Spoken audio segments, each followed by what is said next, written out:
Welcome back after the break. Basit صاحب، ہم نے حوالہ دیا کہ اب ہم ڈسکس کرنے جا رہے ہیں پاکستان کویت دفاعی تعاون معاہدے کو. تو ہمارے ویورز کو بتائیں کہ یہ جو معاہدہ ہو گیا ہے پاکستان اور کویت کے مابین، یہ جو سعودی عرب سے پاکستان کا معاہدہ تھا اس سے کس طرح سے مختلف ہے، اور ڈیفینیٹلی ایران اس کو بڑا کلوزلی مانیٹر کر رہا ہوگا، تو کس طرح سے فیوچر دیکھ رہے ہیں آپ؟ پہلے تو ناظرین کو یہ بتاتے چلیں کہ یہ معاہدہ کوئی ابھی نہیں ہوا، یہ جون 2023 کا معاہدہ ہے. بالکل. لیکن اس کی ریٹیفیکیشن اب ہوئی ہے. معاہدے پہ سگنیچر دستخط تو ہو جاتے ہیں نا، پھر ہر ملک کا اپنا اپنا سسٹم ہوتا ہے کہ اس کو ریٹیفائی کرتا ہے. ہمارے ہاں کیبنٹ ریٹیفائی کرتی ہے.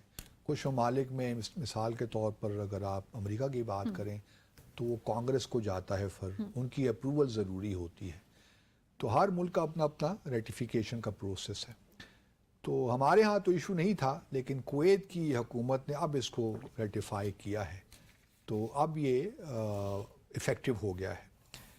اب یہ معاہدہ پہلے تو یہ سمجھ لینا چاہیے کہ پاکستان اور کویت ایک چھوٹا سا ملک ہے. اس کو ہم سٹی اسٹیٹ بھی کہتے ہیں. جس طرح سنگاپور ایک چھوٹا سا ملک ہے، وہ بھی سٹی اسٹیٹ ہے.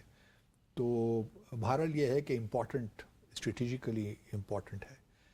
تو کویت اور پاکستان کے جو ہمارے دفاعی تعاون کی ہے تو پرانا ہے، چل رہا ہے. ماضی میں بھی تعاون ہمارا ہوتا رہا، بلکہ 1991 میں جب عراق نے کویت پہ حملہ کیا تو اس وقت بھی ہم کویت کے ساتھ ہی کھڑے تھے. تو کویت اور پاکستان کے تعلقات کافی پرانے ہیں، اور ہماری کافی وہاں پہ لوگ کام بھی کرتے ہیں، ریمیٹنسز بھی بھیجواتے ہیں. تو کویت ہمارے لیے امپورٹنٹ ملک ہے. اب یہ جو معاہدہ ہوا ہے، بنیادی جو فرق ہے نا، کیونکہ جو سعودی عرب کے ساتھ معاہدہ ہوا ہے اس کی تو ہم نے ڈیٹیلز نہیں دیکھی، ہمیں نہیں معلوم.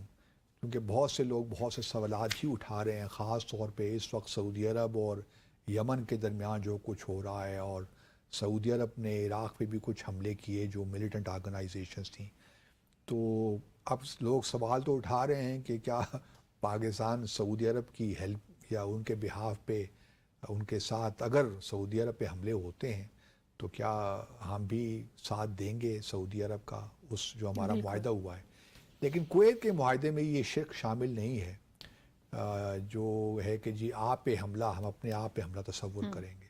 یہ نیٹو سے ہے. نیٹو کا آرٹیکل 5 اگر آپ کو یاد ہو تو اس میں بھی یہی شق ہے کہ ایک ممبر کنٹری پہ حملہ تمام ممبر کنٹریز پہ حملہ تصور کیا جائے گا.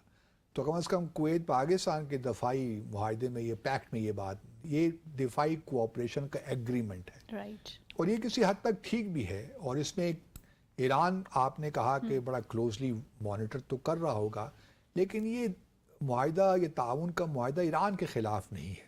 صحیح. وہ میں اس لیے کہہ رہا ہوں، ایک تو اس میں یہ شک نہیں ہے جو سعودی عرب کے ساتھ ہے، اور دوسرا یہ ہے کہ دیکھیے ہر ملک کو یہ حق حاصل ہے کہ وہ اپنے دفاع کو مضبوط سے مضبوط تر بنائے. جو بھی اس کے تھریٹ پرسیپشنز ہیں ان کے مطابق، یا جو پرسیپشنز کے علاوہ جو ریالٹیز بھی اس ریجن میں ہیں، یا جو بھی نیبرنگ کنٹریز ہیں، ان تھریٹ پرسیپشنز کو سامنے رکھتے ہوئے ہم اپنے دفاع کو کرتے ہیں نا. جس طرح ہمارا تھریٹ پرسیپشن ویزاوی کیا ہے بھارت یا افغانستان فار دیٹ میٹر، یا ایران سے بھی کچھ تھریٹس اگر ہیں ماضی میں تھے، تو کس طرح ہم اپنے آپ کو تیار کرتے ہیں، کس طرح اپنی دفاعی صلاحیتوں کو ان تھریٹس پرسیپشنز کے مطابق کرتے ہیں. اگر کویت بھی اپنی جو ہے دفاعی صلاحیتوں کو بڑھاتا ہے تو اس میں قطعاً کسی کو مطلب یہ نہیں ہو سکتا کہ آپ اس پہ کیوں اعتراض کوئی نہیں کر سکتا اس پہ. لیکن کویت کا معاملہ یہ ہے کہ باقی گلف کنٹریز کی طرح، ایک تو باقی ممالک چلے بڑے ہیں، یو اے ای کو لے لیجئے، قطر رقبے کے اعتبار سے، تو کویت تو رقبے کے اعتبار سے بہت چھوٹا ہے، اور پھر پاپولیشن بھی چھوٹی ہے، انڈیجنس پاپولیشن تو بہت کم ہے. صحیح. اب چونکہ اس وجہ سے یہ خلیجی ممالک سعودی عرب کے علاوہ اپنی آرم فورسز کو اس طرح تیار نہیں کر سکے، یا ان کی کیپیسٹی کو بلڈ نہیں کر سکے جو ان کے تھریٹ پرسیپشنز کے مطابق ہو. جو تھریٹس ان کے ہیں، یا جو ان کو پرسیپشن کے علاوہ بھی جو ریالٹی میں جو تھریٹس ہیں، اس کے مطابق آرم فورسز کو ڈیولپ نہیں کر پائے. صحیح. اب سوال چونکہ اس جنگ کے بعد، اور جس طرح اسرائیل ایک ہیجمون کی طرح ابھر کے آ رہا ہے اس ریجن میں، اور جس طرح ایران نے ایک آپ کہہ سکتی ہیں کہ اپنی قوت کا لوہا منوایا ہے، تو یہ تمام جو خلیجی ممالک ہیں ان کو ایک کنسرنس تو ہیں نا. اسرائیل کے چلیے پہلے تو اسرائیل کے حوالے سے وہ کنسرن اس طرح ان کو نہیں تھے جب سے ابراہیم ایکارڈ شروع ہوا ہے، لیکن اب ایران کو بھی وہ دیکھ رہے ہیں کہ وہ ہیجیمون کی طرح ایک آ رہا ہے نا اس ریجن میں، جو اس کی طاقت کا جو اظہار ہوا ہے. اب خاص طور پہ Kuwait is the closest country in Iran سے، اور کویت عراق بھی کے زمانے میں کویت بھی اپنا جو ہے ڈکلیئر اس نے کیا تھا کہ ہمارا حصہ ہے جی. یہ تو ٹھیک ہے، وہ سیکنڈ ورلڈ وار سے پہلے کی باتیں ہیں، لیکن اب کویت ایک سوورن کنٹری تو ہے. تو کویت کو یہ سارے تھریٹس تو ہیں، اور وہ ایران کو بھی تھریٹ سمجھتے ہیں.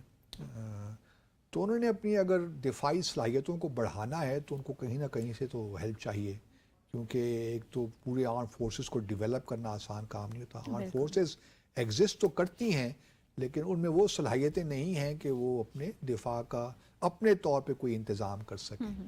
تو یہ جو دفاعی معاہدہ ہے پاکستان کے ساتھ، اس کا بنیادی جو ہے آبجیکٹیو وہ یہی ہے کہ کس طرح سے کویت کے دفاع کو بہتر سے بہتر بنایا جائے، آرمی کو، نیوی کو اور ایئر فورس کو. پاکستان چونکہ الحمدللہ مسلم دنیا میں سب سے بڑی میں تو سمجھتا ہوں کہ ملٹری پاور ہے، تو پاکستان اگر وہ پاکستان کی جانب دیکھ رہے ہیں تو بہت اچھی بات ہے ہمارے لیے، اور پاکستان کو اس میں تو میں فور فرنٹ پہ ہونا چاہیے.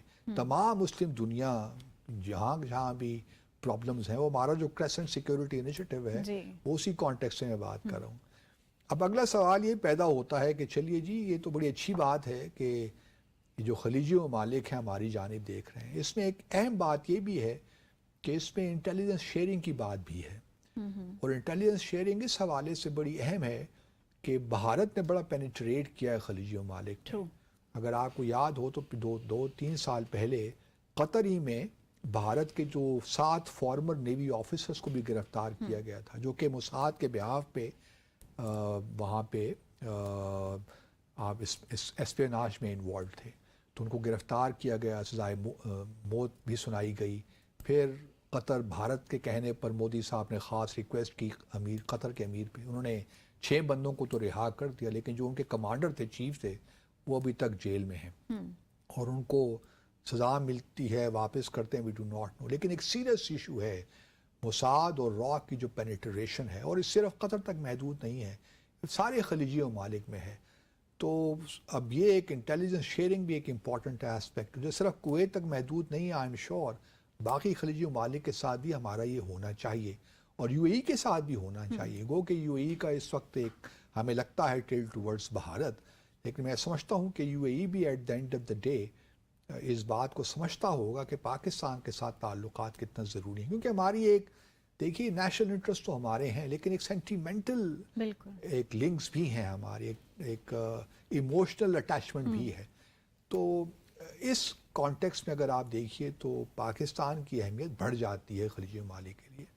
اب اگلا جو سوال پیدا ہوتا ہے نا کہ چلیے یہ تو بڑی اچھی بات ہے کہ ہم یہ ڈیفنس پیکٹ کر رہے ہیں، کیا بحرین کے ساتھ بھی آگے ہو سکتا ہے؟ کیونکہ بحرین کے ساتھ ہماری پہلی بھی جو پولیسنگ ہے بحرین، پولیس نے کافی ہم نے مدد کی ہے بحرین کی، اور ہمارے ابھی بھی بہت سے پرسنل وہاں پہ موجود ہیں بحرین میں. بالکل. تو بحرین کو بھی خطرہ لگا رہتا ہے، کیونکہ ایران نے کسی ایک موقع پہ کہا بھی ہے کہ اگر اب وقت آ گیا کہ بحرین میں حکومت تبدیل ہو، کیونکہ بحرین میں جو مائنورٹی ہے نا، میجورٹی ہے وہ اہل تشیع کی ہے، اور حکومت جو ہے وہ سنی جو ہے اس سے ہے. تو یہ بھی ایک بہت بڑا پرابلم بحرین کے لیے تو ہے. کیا بحرین بھی، جہاں تک مجھے میری تھوڑی بہت خبریں ہیں، بحرین بھی پاکستان کے ساتھ اس قسم کا ایک معاہدہ کرنا چاہتا ہے. اب وہ کلاز سعودی عرب والی ہوگی نہیں ہوگی، آئی ڈو ناٹ نو، لیکن میرا اپنا خیال ہے کہ پاکستان شاید اوائڈ کرے گا. ہم آرم فورسز کی کیپیسٹی ان کو تو ہم انہانس یا اس کیپیسٹی بلڈنگ کے لیے تو ایکٹیولی پارٹیسپیٹ کر سکتے ہیں، ان کی ہیلپ بھی کر سکتے ہیں، لیکن میرا اپنا خیال ہے کہ بیانڈ سعودی عربیہ ہم اس قسم کی جو سیکیورٹی ایشورنسز ہم وہ نہیں دے سکیں گے.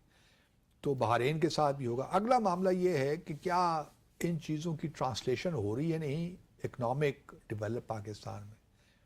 یہ ممالک کیوں پاکستان میں آ کے انویسٹ نہیں کرتے؟ بالکل. کیوں بھارت کو اور ہمیں ایک ہی ٹریٹ کرتے ہیں؟ ابھی دیکھیں نا پچھلے دنوں اجیت دوول صاحب سعودی عرب گئے ہوئے تھے, وہاں ان کی ملاقاتیں بھی ہوئیں.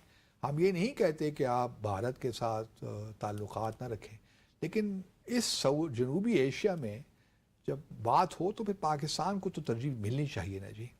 پاکستان کی جو ہماری ورک فورس ہے اس کو ترجیح ملنی چاہیے, اس کے لیے زیادہ اپرچونیٹیز ہونی چاہیے. میں کہتا ہوں کہ پریفرینشیل ٹریٹمنٹ دینی چاہیے پاکستان کو. صرف 2 ارب یا 3 ارب بلین ڈالر قرضے رول اوور کرنا ٹھیک ہے, ہم بڑے آپ کے مشکور ہیں, لیکن ہمیں انویسٹمنٹس چاہیے. ہمیں آپ سے زیادہ ہم چاہیں گے کہ آپ کو ہم ایکسپورٹ کریں. بھارت سے بہتر طریقے سے آپ ہمیں ٹریٹ کیجئے نا, پھر بات بنتی ہے. تو اس میں قصور کس کا ہے؟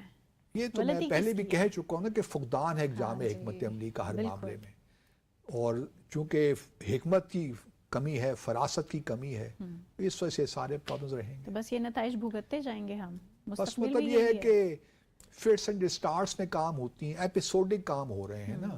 کوئی ایک مربوط کوئی پالیسی ہو, اس کے تحت چیزیں بڑھ رہی ہوں, ان کے پھر نتائج مثبت نکلتے ہیں. ڈیفینیٹلی. سو یہاں لیں گے مختصر سا وقفہ, ہمارے ساتھ رہیے گا.